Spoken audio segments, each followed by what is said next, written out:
I almost didn't record this. I sat down 3 times this week, and each time I just turned the camera off and went back to my chair by the window, because I wasn't sure I had the right to say any of this. Or maybe I wasn't sure I had the energy to say it the way it deserves to be said. But I'm 84 years old now. My name is Margaret Eloise Harden, and I've started to feel in my bones that there isn't as much time left as there used to be. Not in a frightening way, just in a quiet, honest way. The way you feel a season changing before you can see it. And there's something I've been carrying for a long time that I think I need to put down, out loud, even if no one ever watches this, even if it's just me talking to a little blinking light on a camera my granddaughter set up for me on the kitchen table. So, here it is. I was raised to believe that family was everything. Not just believed it, I was built around it. My mother said it so many times it became something close to scripture in our house.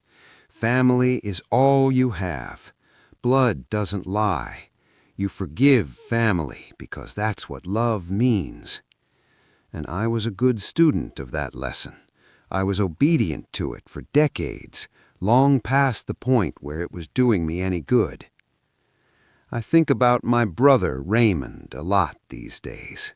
He was 2 years older than me, and when we were children, he was my whole world. We used to catch fireflies in mason jars on summer evenings and just sit on the porch steps watching them. I remember his face in that soft light. I remember feeling completely safe. I hold on to that memory because I need it to make sense of what came later, because the man Raymond became, he was not that boy on the porch steps. And for most of my adult life, I could not accept that. I kept trying to find that boy inside the man who belittled my husband at every family dinner, the man who told my daughter when she was 16 years old and just beginning to understand herself that she was too sensitive for her own good, the man who borrowed money from us 4 separate times and never once mentioned paying it back, and looked at you like you were the problem if you brought it up. I kept finding reasons to excuse it. He had a hard childhood. We both did. He means well. I'm not sure he did. He's the only brother I have. That part was true. And for a long time that truth was enough to keep me sitting at tables where I left feeling smaller than when I arrived. My husband Walter used to watch me after those family gatherings. He wouldn't say anything right away. He'd just make me a cup of tea and sit across from me at the kitchen table, and eventually he'd say, very gently, "Maggie, you don't look right." That was his way. He never pushed. He just noticed. And I would wave it off. "I'm fine. That's just Raymond." That's just Raymond. I said that sentence for 40 years. 40 years of "that's just Raymond," and "you know how he is," and "it doesn't bother me anymore."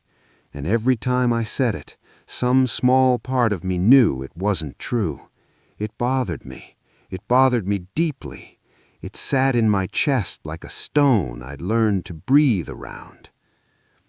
Walter died in 2009, lung cancer. It was fast, the way those things sometimes are, and then slow, the way they always feel. And in those last weeks, when he was in the hospital bed we'd set up in the living room so he could see the backyard, Raymond came to visit once in 6 weeks. And when he came, he spent most of the time talking about a property dispute he was having with a neighbor. Walter was gracious. Walter was always gracious. He asked questions about the property line and nodded and listened like Raymond's fence was the most important thing in the world. After Raymond left that day, Walter took my hand and didn't say anything for a long time, and then he said very quietly, "You've been so patient with him, Maggie." That's all he said. I've thought about those words almost every day since. I want to tell you about a woman named Dolores, because Raymond isn't the only person this is about. Dolores was my closest friend for nearly 20 years.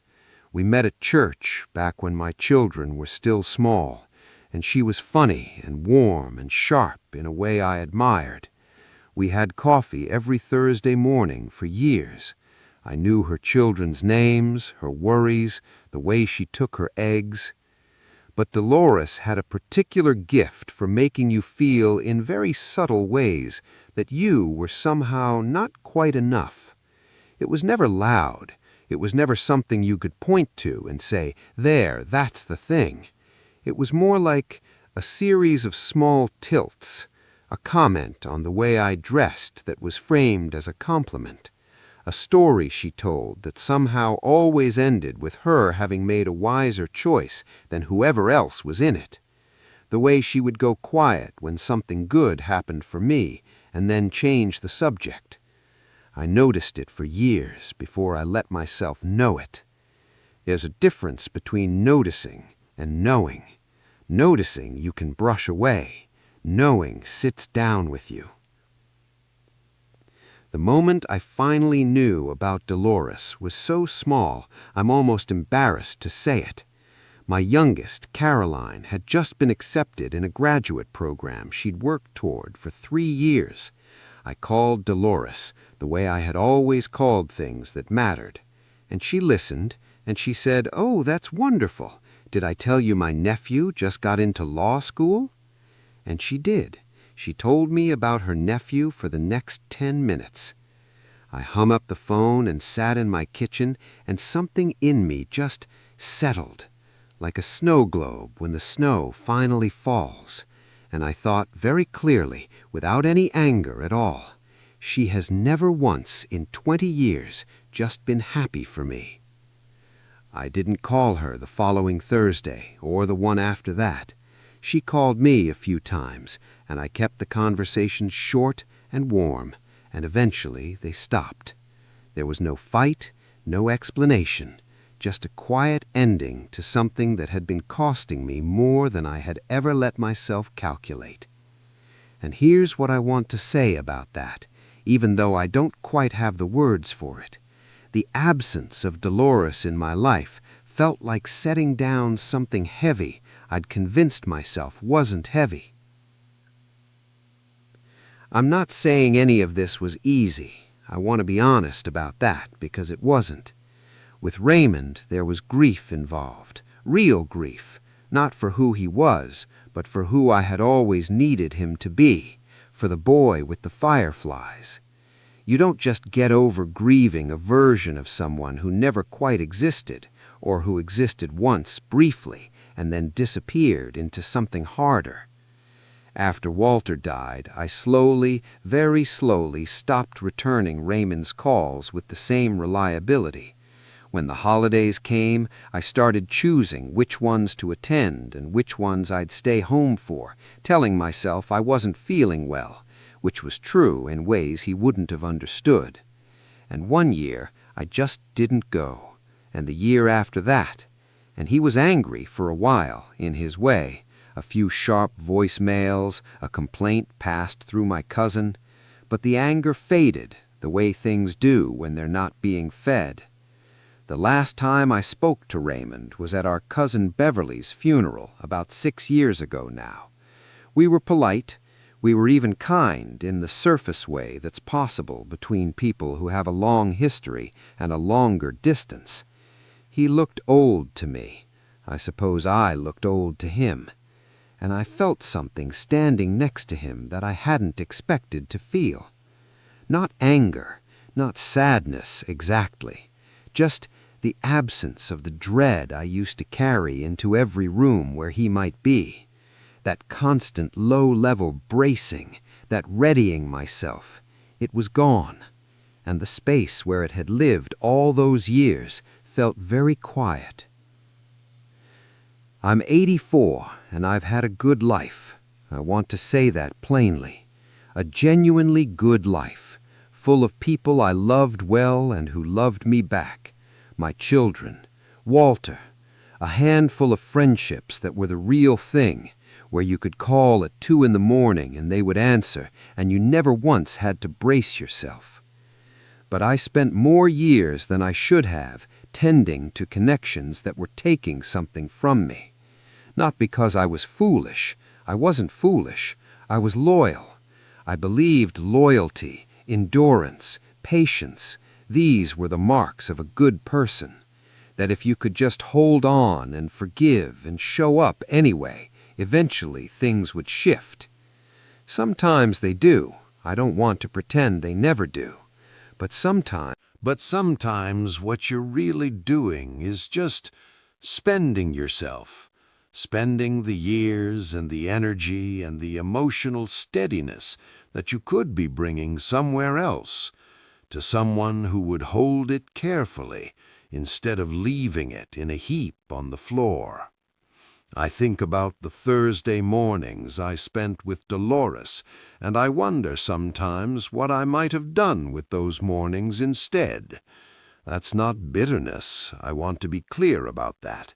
It's more like a quiet arithmetic, a wondering about the compound interest of time. I don't have a tidy ending for this. I'm not sure these things have tidy endings. I just know that in the years after I let those relationships fall quiet, Raymond, Dolores, a few others I haven't mentioned, something in my daily life became lighter. Not happier necessarily, not right away, but lighter, like the air quality had changed in a way you couldn't quite name, but could absolutely feel in your lungs. I spent more time with people who made me feel like myself. My friend Ruth, who has been my neighbor for 30 years and who sits with me on the porch some evenings, and we don't even have to talk. My daughter Caroline, who calls every Sunday and asks real questions and listens to the real answers. My granddaughter Lily, who set this camera up for me, and who looks at me sometimes like I'm still worth paying attention to, which is a gift I don't take lightly at 84. These are the people who got more of me once I stopped giving so much of myself away to rooms where I had to brace. I just wish I had understood that earlier. Not for dramatic reasons, not because my life would have been unrecognizable, just because the years are not infinite, and the ones you have deserve to be spent somewhere they matter. That's all I have, really. If something I said is sitting with you, maybe you'll understand why.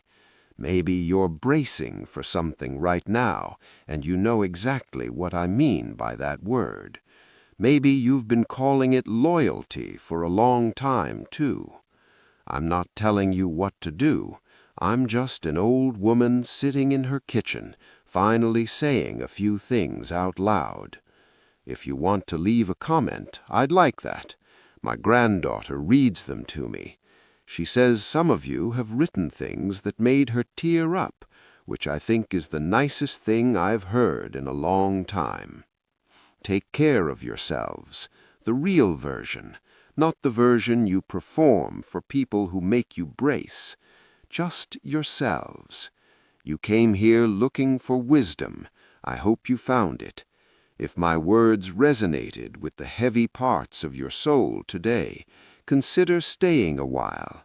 Subscribe, not because I need numbers on a screen, but because this world is loud and confusing, and sometimes a young man needs an old man to remind him of what is real. Go find your peace. I will be here when you need me.